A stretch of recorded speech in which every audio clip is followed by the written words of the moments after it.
আমি সময় কাটাতে পারি এমন কাউকে এনে দে। বাবা তো আছেই। তিনি শুধু তার এক্স কফির গল্প করে আমার সাথে। কথাটা শুনে হো হো শব্দে হেসে উঠল পরশ। সাফিনা আহমেদ বললেন, মিথ্যে বলিনি। আচ্ছা, আমি তোমার জন্য একটা বান্ধবী জোগাড় করে দিতে পারি কিনা দেখি। সাফিনা আহমেদ একটা দীর্ঘশ্বাস ফেললেন। পরশ জানে তার মায়ের মনে কি চলছে, কিন্তু সে যে ছোঁয়ার জন্য অপেক্ষা করবে, এই অপেক্ষা অনন্তকালও করতে পারে সে। দেখতে দেখতে প্রায় 1 মাস কেটে গেল। আজ পরশ তার পরিবারের সাথে রেস্টুরেন্টে এসেছে। অবশ্য সাফিনা আহমেদের ইচ্ছেতেই সে এখানে এসেছে। মা বাবার পাশেই বসে আছে পরশ। হালকা কেসে বলল, অনেকক্ষণ ধরেই বসে আছি, কফি ছাড়া কিছু অর্ডার করলে না? কফি ছাড়া যদি কিছু নাই খাও তবে এখানে এলে কেন? শফিউল আহমেদ বললেন, কেন রে? রেস্টুরেন্টে শুধু কফি খাওয়া যায় না? বাসায়ও খেতে পারতে। বাসায় কি এমন নেই যা এখানে আছে? তোমার সাথে কথায় আমি কোনোদিন পেরেছি? বেশ ভালো, নিজেই হার মেনে নিয়েছিস। সাফিনা আহমেদ বললেন, উফ, তোমরা থামবে? একটা পাবলিক প্লেসে এসেও এসব। পরশ বলল, আরে আমি খারাপ কি বললাম? খেতে বলেছি সেটাও দোষ? নিশ্চয়ই খাবো, কিছু গেস্ট আসবে আমার। এখন খেলে তাদের সাথে খাবো কিভাবে? রেস্টুরেন্টে তোমার গেস্ট? বলতে বলতে কয়েকজন এগিয়ে আসছে তাদের দিকে। সাফিনা আহমেদ ও শফিউল আহমেদ দাঁড়িয়ে স্বাগত জানালেন তাদের। একজন মধ্যবয়সী মহিলা, একজন পুরুষ ও একজন রূপবতী মেয়ে এসেছে। তারা সকলেই বসে পড়লে পরশ মায়ের উদ্দেশ্যে ধীর গলায় বলল, তোমরা বসো, আমি আসছি। তোকে ছাড়া হবে না। কি হবে না? এনারা তোর মামার বন্ধুর পরিবার। তো তোর জন্য মেয়েটিকে দেখতে এসেছি আমরা। কথাটা শুনে পরশের মুখটা চুপসে গেল। এই বিষয়ে তাকে কিছু জানানো হয়নি। সাফিনা আহমেদ ছেলের মুখের দিকে তাকিয়ে চোখ সরিয়ে ফেললেন। তিনি জানতেন পরশ বললে সে কখনোই রাজি হতো না। তার ভাইয়ের কাছে শুনেছে মেয়েটা অতি সুন্দরী, তাই কৌশলেই পরশকে নিয়ে এসেছে। যদি দেখে ভালো লাগে যায় মেয়েটাকে। ড্রয়িং রুমের সোফায় পা তুলে বসে আলুর খোসা ছাড়াতে ব্যস্ত ছোঁয়া। এমন সময় দরজায় কড়া নাড়ার শব্দ হলে উঠতে চাইল সে। নয়নতারা এসে বলল, আমি দেখেছি। স্কুলের ছাত্রীর মা এসেছে দেখে নয়নতারা তাকে সমাদরে ভেতরে এনে বসতে বলল। তিনি বললেন, আমার মেয়ে পড়াশোনায় কেমন ম্যাডাম? তানিয়া একটু অঙ্কে দুর্বল, বাকিগুলো মোটামুটি ভালোই। আমি চাচ্ছিলাম ও আপনার কাছে আলাদাভাবে প্রাইভেট পড়ুক। অঙ্কটা করালেই হবে, যদি আপনার কোনো অসুবিধা না হয়। আমার অসুবিধে নেই। আলহামদুলিল্লাহ। কখন থেকে পাঠাবো? কাল থেকেই পারবেন? বাসা যেহেতু কাছেই, সন্ধ্যার সময় পাঠাতে পারবেন? ঠিক আছে। আর টাকার ব্যাপারটা? আপনার যা ইচ্ছে দিয়েন। কিছুক্ষণ পর তিনি চলে যেতেই ছোঁয়া বলল, আর একটা টিউশনি পেয়ে গেলে আপু, বাহ, ভালো তো। এই স্কুলটা না থাকলে আমাদের যে কি হতো। সামনাসামনিই বসে আছে পরশ ও নিশি। পরশ ও নিশিকে আলাদাভাবে কথা বলতে দেওয়া হয়েছে। নিশি মেয়েটা লাজুক স্বভাবের মেয়ে, মাথা নিচু করে বসে আছে সে আসার পর থেকে। পরশের দিকে একবারও তাকিয়ে দেখছে কিনা সন্দেহ। পরশের আগে এমন পরিস্থিতিতে কখনোই পড়েনি। বিয়ের জন্য পাত্রী সে কখনো দেখতে যায়নি, তাই এসব সম্পর্কে অভিজ্ঞতাও তার নেই। নিশি দেখতে খারাপ নয়, বরং সুন্দরী, কিন্তু পরশ বিয়ে করতে পারে না। কেননা ছোঁয়াতেই পড়ে আছে তার মন। ভালো না বাসলে বুঝতোই না ভালোবাসার জন্য শহীদ হবার কাহিনীগুলো মিথ্যে নয়। ভালোবাসার জন্য মানুষ পাগলও হতে পারে। নীরবতা ভেঙে পরশ বলল, আপনি কি জানেন আমরা কেন দেখা করতে এসেছি? হ্যাঁ। বফ আছে আপনার? প্রশ্নটা শুনে খানিকটা অবাকই হলো নিশি। এই পর্যন্ত কয়েকটা পাত্রের সামনে এসে গিয়েছে, কেউ তাকে এমন প্রশ্ন করেনি। না সূচকভাবে মাথাটা নাড়ালো নিশি। পরশ নিজের মনেই বলল, থাকলে ভালোই হতো। এখন কিভাবে তোমার মতো মেয়েকে রিজেক্ট করি? কিছুক্ষণ ভেবে পরশ বলল, এত সুন্দরী একটা মেয়ের বফ নেই? কেন, আপনার গফ আছে? এই প্রশ্ন? আপনিও কম সুন্দর নয়। তার মানে আপনি আমাকে দেখেছেন? আমি অন্ধ নই। তাহলে মাথাটা তুলতে পারেন, লজ্জা পাওয়ার কিছু নেই। আমি আপনাকে বিয়ে করব না। পরশের কথাটা শোনা মাত্র তার দিকে তাকালো নিশি। পরশ বলল, আসলে দোষটা আপনার নয়, আমার। আমি অন্য একজনকে ভালোবাসি। তাহলে এখানে এসেছেন কেন? আপনি মেয়ে নন যে জোর করে আপনাকে আনা হবে। জোর করেনি, তবে বলেওনি। বুঝলাম না ঠিক। আসলে ক্যারিয়ার গোছানোর জন্য বিয়েটা এতদিন করিনি আমি। মোটামুটি সব দিক দিয়ে যখন গুছিয়েছি লাইফের, মা জোরাজুরি করেন বিয়ের জন্য। আমিও বিষয়টা নিয়ে ভাববো চিন্তা করেছি, কিন্তু মাঝখানে এক রমণীর প্রেমে পড়ে যাই। নিশ্চয়ই ছেঁকা খেয়েছেন। না, আর দেখাই হলো না। মানে? সবটা শোনার পর নিশি বলল, এমন অনেক মানুষের সাথে পথ চলতে দেখা হয়, আমাদের পরিচয় হয়, কিন্তু তাদের সাথে দেখা আমরা আর পাই না। ভাগ্যক্রমে কয়েকজনের সাথে দেখা হলেও হতে পারে। আমি ভাগ্যের উপরে বিশ্বাস করে বসে আছি। প্রথম দেখাতে এতটা গভীরভাবে ভালোবাসা, এটা প্রথম শুনছি। তাই হয়তো এতদিন কাউকে ভালোবাসিনি, ওর জন্যই জমা করে রেখেছিলাম। হুম, এখন কি করবেন? আমাকে পছন্দ হয়নি জানাবেন? হুম, আপনি বলবেন আমাকে আপনার পছন্দ হয়নি। আমি চাই না আমার মা বিষয়টা নিয়ে চিন্তিত থাকুক। মিথ্যা বলতে বলছেন? সরি। কিছু না, বলবো আমি। শুভকামনা আপনার জন্য। খুব তাড়াতাড়ি যেন ছায়ার দেখা পান। ছায়া নয়, ছোঁয়া। মুচকে হাসলো নিশি। এই প্রথম কোনো ছেলেকে দেখে তার এতটা ভালো লেগেছে। কেন যে মাসখানেক আগেই তাদের দেখা হলো না। সকাল সকাল বারান্দায় বসে পত্রিকা পড়ছিল পরশ। সাফিনা আহমেদ এসে বললেন, কাল এমন স্বাভাবিক আচরণ করবি তুই, ভাবতে পারিনি আমি। নিশির মতো একটা মেয়েকে দেখে উল্টাপাল্টা আচরণ করা যায় নাকি? হাসতে লাগলো পরশ।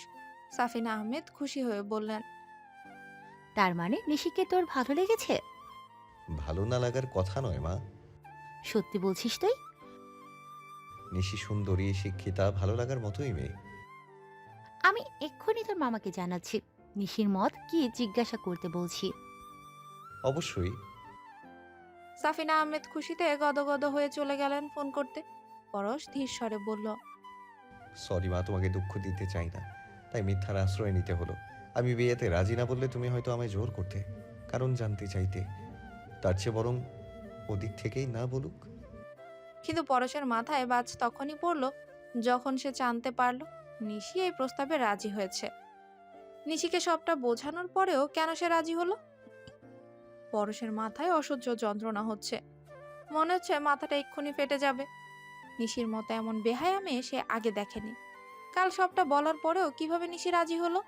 তার নিশির সাথে কথা বলার প্রয়োজন। নিশিকে সে জানিয়ে দিবে তার মন শুধুই ছোঁয়াতে পড়ে আছে। মন সে কখনো পাবে না, কোনোদিনও না। এই মন জীবন শুধুই ছোঁয়া। এসব কি বলছি আমি? তাহলে বাংলা সিনেমার কাহিনীগুলোও মিথ্যে নয়? প্রেমে পড়লে এমন ডায়লগই মারে মানুষ। এদিকে খুশিতে স্বামীকে মিষ্টিমুখ করালেন সাফিনা আহমেদ। শফিউল আহমেদ বললেন, আজ আমার ডায়াবেটিক্সের খেয়াল নেই। ছেলের খুশির খবর শুনে মিষ্টিমুখ না করলে ডায়াবেটিস বেড়ে যাবে। আচ্ছা তাই? পরশ তাদের দিকে এগিয়ে আসতে তার মুখের ভেতর মিষ্টি ঢুকিয়ে দিয়ে সাফিনা আহমেদ বললেন, বিয়ের ডেটও তাড়াতাড়ি ঠিক করতে হবে। মুখের মিষ্টিটা যেন কয়েক সেকেন্ডে শেষ করে ফেললো পরশ। তাড়াহুড়ো করেই বলল, নিশির ফোন নাম্বারটা দাও মা। কেন? শফিউল আহমেদ বললেন, আরে ওদের কিছু পার্সোনাল আলাপ থাকতে পারে না? তা পারে, কিন্তু নিশির নাম্বার আমার কাছে নেই। পরশ বলল। খুঁজো তার মায়ের কাছে। পেছনে চোখ পড়তে সাফিনা আহমেদ বলে উঠলেন। আরে নিশি, তুমি? নিশিকে দেখে ভূত দেখার মতো চমকে গেল সকলে। কাল প্রথম দেখা হলো, বিয়ের জন্য সম্মতি জানিয়েছে আজই, আর আজই পাত্রীর আগমন ঘটলো পাত্রের বাড়িতে। ভাবা যায়? শফিউল আহমেদ হেসে বলে উঠে, আমার ছেলেকে বুঝি অনেক বেশি পছন্দ হয়েছে তোমার, নাকি আমাদেরও? তাই একেবারে বাসায় চলে এলে? নিশি হেসে বলল, আমার তো আপনাকে বেশি পছন্দ হয়েছে। তাই নাকি? হ্যাঁ। সাফিনা আহমেদ বললেন, দেখি বসো তোমা, মিষ্টিমুখ করো। না আন্টি, থাক এসব। আমি আসলে কথা পরে, আগে বলো কি খাবে। সাফিনা আহমেদকে সরানোর জন্য সে বলল, আমি ঝাল খেতে পছন্দ করি। তুমি বসো, আমি এক্ষুনি আসি। শফিউল আহমেদকে তার স্ত্রী ইশারা করতেই তিনিও উঠে চলে গেলেন। পরশের রাগান্বিত মুখের দিকে তাকিয়ে মুচকি হাসল নিশি। পরশের রাগে শরীর কাঁপুনি দিচ্ছে, তাই নিশির এই মিষ্টি হাসিও যেন তার কাছে কোনো পিশাচিনীর হাসির মতো লাগছে। ইচ্ছে তো করছে মেয়েটাকে কয়েকটা বাজে কথা শুনিয়ে অপমান করে এ বাড়ি থেকে তাড়িয়ে দিতে, কিন্তু পরিবারের সামনে এসব সম্ভব না। তাছাড়া সে এটা করতে পারে না। কোনো মেয়েকে অসম্মান করার শিক্ষা তার বাবা মা তাকে দেয়নি, কিন্তু এমন ধোঁকাবাজ মেয়েকে কি করা উচিত? বসুন না। পরশের বাড়িতে এসে পরশকে খাতির করা হচ্ছে। মেয়েটার সাথে কোনো কথা বলতে চায় না সে। আপাতত এখানে চুপচাপ বসে পড়ল পরশ। নিশি দেখতে পেল পরশের দৃষ্টি নিচের দিকে, তাকে দেখতে বেশ গম্ভীর লাগছে।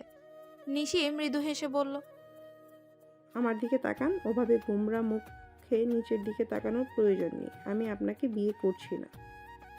নিশির দিকে তাকিয়ে পরশ বলল, মানে?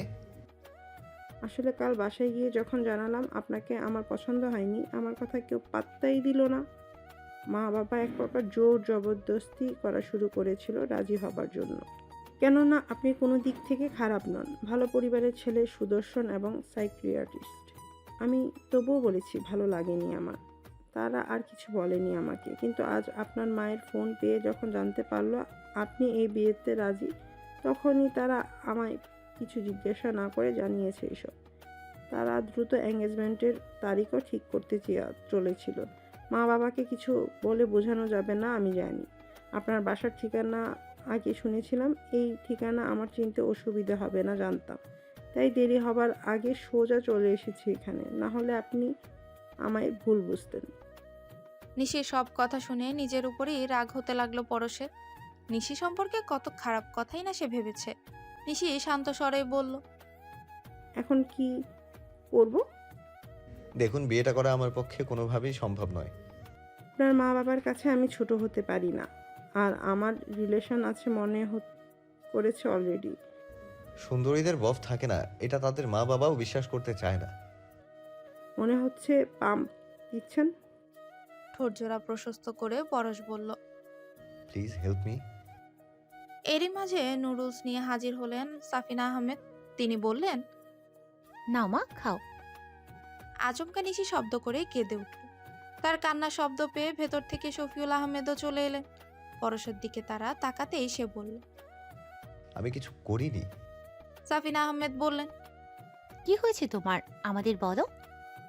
নিশি ওড়না দিয়ে মুখটা ঢেকে ভাঙা গলায় বলল, আন্টি, আমি এই বিয়েটা করতে পারবো না। করতে পারবে না মানে? মানে আমি অন্য একজনকে ভালোবাসি, তাকেই বিয়ে করতে চাই, কিন্তু আমার বাসায় পরশকে বিয়ে করার জন্য জোর করছে। শফিউল আহমেদ বললেন, স্বাভাবিক, আমার ছেলেই এমন, পুরো আমার মতো। সেই রণবীর কাপুরের মতোই হোক না কেন, আমি আমার প্রেমিককে ছাড়া আর কাউকে বিয়ে করতে পারবো না। সাফিনা আহমেদ বললেন, পরেশ ভীষণ ভালো ছেলে মা, নিশ্চয়ই তোমার প্রেমিক ভালো না, তাই তোমার মা বাবা তাকে মেনে নিচ্ছে না। তুমি ওকে ভুলে গিয়ে আমার ছেলেকে বিয়ে করো। এবার ভ্যাবে করে কেঁদে উঠল নিশি।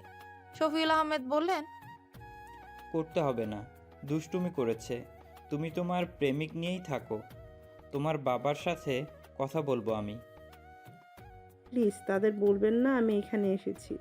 আমাকে মেরে কেটে কুচি কুচি করে নদীতে ভাসিয়ে দিবে জানতে পারলে। এতটা জঘন্য? হ্যাঁ, প্লিজ পায়ে পড়ি আপনাদের, বলবেন না বাসায় কিছু। সাফিনা আহমেদ বললেন, আচ্ছা তুমি কান্না থামাও, আমার কথাটা শোনো। ওয়েট, চোখের পানি মুছে নিই। ওড়না দিয়ে চোখ মুছে নিল নিশি। পরশ বোঝার চেষ্টা করলো সে কি আসলেই কাঁদছে। সাফিনা আহমেদ বললেন, এখন আমাদের করণীয় কি?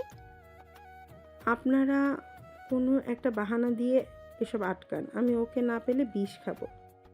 শফিউল আহমেদ বললেন, এসব শুনে আমি আবেগ আপ্লুত হয়ে যাচ্ছি। তোমার মা বাবা হচ্ছে না? না আঙ্কেল, তারা যে বড্ড পাষাণ। সাফিনা আহমেদ বললেন, মা বাবার নামে এসব বলে না, তারা তোমার ভালোর জন্যই এসব করেছে।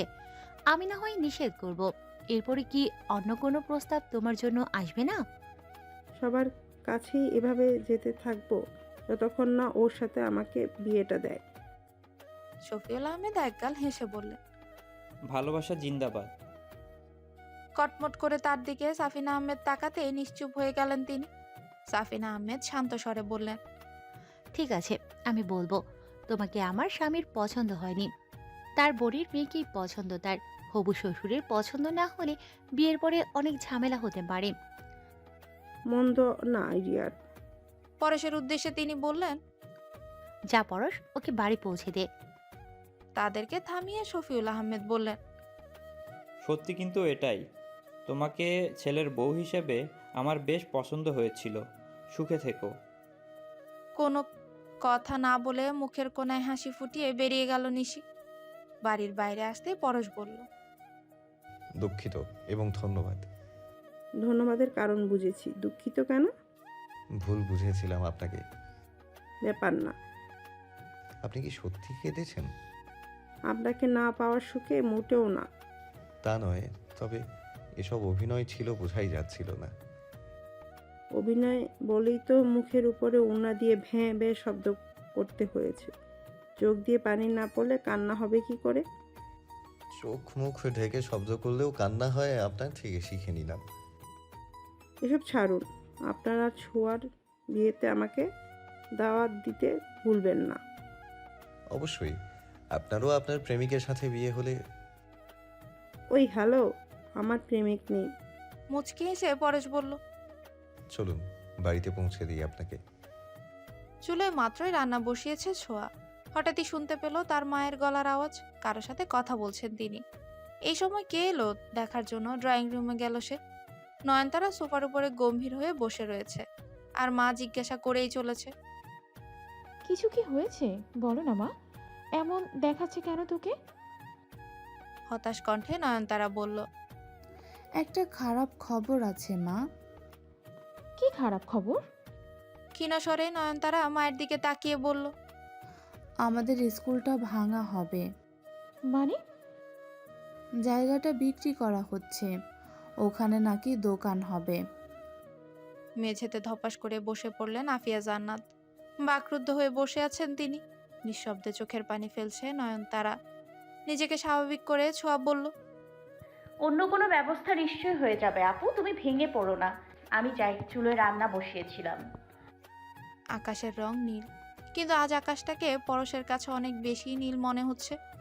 গাছগাছালির ফাঁক দিয়ে যতদূর দৃষ্টি যায় তার, ততদূর তাকিয়ে আছে সে। হঠাৎই তার মা এসে বললেন, নিশি মেয়েটা বড্ড বোকা, তাই তোর মতো ছেলেকে হাতছাড়া করলো। ওর বাসায় কিছু জানিয়েছো? হ্যাঁ, আশাহত হয়েছেন তারা।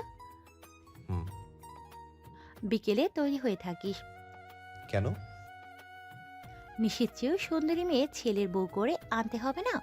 আরেকটা পাত্রীর সন্ধান পেয়েছি আমি। কিন্তু কোনো কিন্তু না। একটা শেষ না হতে আরেকটা। তার মা একেবারে উঠে পড়ে লেগেছে। এসব থেকে মুক্তি পাওয়ার উপায় একমাত্র ছোঁয়া। কখন পাবে সে ছোঁয়ার দেখা? দুপুরের খাবার খেয়ে ঘুম দিয়েছিল নয়নতারা। তাকে বেঘরে ঘুমোতে দেখে ছোঁয়া ডাকলো না। কান্নাকাটি করে মেয়েটা ক্লান্ত হয়ে গেছে। বাবা মারা যাওয়ার পর এই স্কুলটাই তাদের চলা সম্বল ছিল। বেতন হিসেবে যা টাকা পেত তা দিয়ে সংসারের খরচ হয়ে যেত। এমনটা না হলেও পারত। এই শিক্ষাগত যোগ্যতা নিয়ে তার বোন কি আদৌ কোনো ভালো কাজ পাবে? কপালে চিন্তার ভাঁজ পড়ল ছোঁয়ার। সামনে যে অনেক কঠিন সময় আসতে চলেছে উপলব্ধি করতে পারছে সে। শক্ত থাকতে হবে তাকে, ভেঙে পড়লে চলবে না। প্রায় 15 দিন কেটে গেল। শীতও শেষ হতে চলেছে। দিন দিন গরমের তীব্রতা বাড়তে চলছে। তবে অন্য দিনের তুলনায় আজ যেন গরমটা বেশিই লাগছে নয়নতারার। হয়তোবা অনেকক্ষণ ধরে হাঁটছে সে, তাই আজকেও একটা চাকরির ইন্টারভিউ দিতে গিয়েছে সে। তবে এই শিক্ষাগত যোগ্যতার জন্য আবারও বের হয়ে যেতে হলো। হাঁটতে হাঁটতে এক পর্যায়ে বাসায় পৌঁছে গেল সে। তাকে ধরধর করে ঘামতে দেখে ছোঁয়া পানি নিয়ে এলো। ঢকঢক করে পুরো এক গ্লাস পানি খেয়ে ফেললো নয়নতারা। নয়নতারার মুখটা ঘেমে ধুলোবালিতে মলিন একটা ভাব চলে এসেছে। ছোঁয়া নিজের ওড়না দিয়ে বোনের মুখটা মুছে দিয়ে বলল, ঠিক হয়ে যাবে সব। আজও ব্যর্থ হলাম আমি। না বলতেই বুঝে ফেলেছিস তা? কপালে কি ব্যর্থতার ছাপের বোঝা যাচ্ছে সোয়া? ছোট্ট একটা নিঃশ্বাস ফেলে চুপচাপ বসে রইল ছোঁয়া। এর মাঝে আগমন ঘটল নয়নতারা ছাত্রীর মা। তিনি বললেন, শিক্ষক হিসাবে আপনি অনেক ভালো ম্যাডাম, কিন্তু যে স্কুলে আমার মেয়েকে ভর্তি করিয়েছি ওখানকার শিক্ষকরা কাছে না পড়লে ফেল করিয়ে দেয়। আমার তো দুই দিকে পড়ানোর মতো অবস্থা নেই, তাই বলছিলাম কি, আমি বুঝেছি আন্টি। যতদিন পড়িয়েছেন ততদিনের টাকাটা রাখেন। নয়নতারার হাতে কিছু টাকা গুঁজে দিয়ে চলে গেলেন তিনি। নয়নতারার কাছে যারা টিউশন পড়তো, স্কুল বন্ধ হওয়ার পর নানা কারণ দেখিয়ে অনেকেই পড়া বন্ধ করেছে। নয়নতারা ছোঁয়ার দিকে তাকিয়ে বলল, আমি তো কোনোদিন এমন মনোভাব নিয়ে কাউকে পড়াইনি বা কাউকে পড়াতে বাধ্য করিনি। আমার সাথে কেন এসব হতে হলো? আফিয়া জান্নাত এসে বললেন, এই মুহূর্তে রাফসানকেও জানাতে পারছি না কিছু। তার মা নিষেধ করেছেন না জানাতে। এই মহিলার কি আসলেই আমাদের সাথে আত্মীয়তা করার ইচ্ছে আছে? যদি থাকতো তার ছেলেকে বলে বিয়েটা সেরে নিলেই পারতো আগে। ছোঁয়া বলল, রাফসান ভাইয়ার ভালোর জন্যই বলতে নিষেধ করেছেন। তাছাড়া ক্যারিয়ার বলতে একটা কথা আছে, তার মনে হয়নি এটা সঠিক সময়, তাই বিয়েতে রাজি হননি তখন। হলে তো অন্তত নয়নতারাকে নিয়ে আমার ভাবতে হতো না, ও সুখী থাকতো। তাছাড়া ওর বিয়েটা হলে তোরও। আমরা যা চাই তাই হতে হবে বলে কথা নেই মা, ভেবো না এত, আল্লাহ ঠিক রাস্তা দেখাবেন আমাদের। আবারও এক অস্বস্তিকর অবস্থায় পড়েছে পরশ। তার সামনে বসে আছে মলি নামের এক মেয়ে। শ্যামবনের এই মেয়েকে দেখতে খারাপ না, অবশ্য তার মা পাত্রী হিসেবে সুন্দরী মেয়েদের সাথে দেখা করিয়েছেন। এ পর্যন্ত বেশ কয়েকজন মেয়েকেই দেখতে পেয়েছে পরশ। প্রতিবারের মতো এবারও মলির উদ্দেশ্যে বলল, দেখুন, আমি মায়ের কথাই এখানে এসেছি। আমি অন্য একজনকে ভালোবাসি। আপনি আমাকে পছন্দ হয়নি বললে ভালো হয়। আসলে আমার মা যদি জানতে পারেন আমি তার জন্য অপেক্ষা করে আছি, চিন্তা করবেন আমার জন্য। পরশের কথা মেনে নিল মলি। এই পর্যন্ত সব মেয়েরাই পরশের কথা রেখেছে, এটাকেও সৌভাগ্য বলা যায়। পরের দিন সকালে উঠে উঠোনে হাঁটাহাঁটি করছিল পরশ। হঠাৎই শুনতে পেল সে তার বান্ধবী তোহার কণ্ঠস্বর। অবাক হয়ে পরশ বলল, এত সকালে তুই? পরশের দিকে তাকিয়ে সাফিন আহমেদ এগিয়ে এসে বললেন, আমি এনেছি ওকে একটা বিশেষ কারণে। কি কারণ? তোমার সাথে আমি তোর বিয়ে দিতে চাই। মানে? মানে আমি সেদিন তোর আর নিশির কথা শুনেছি আড়াল থেকে। তুই যে সব কিছু নিজেই ভেস্তে দিচ্ছিস তাও জানি, তবুও আমার চেষ্টা আমি করেছি। ভেবেছি কোনো একটা মেয়েকে যদি তোর মনে ধরে। না, তোর ধরছে না।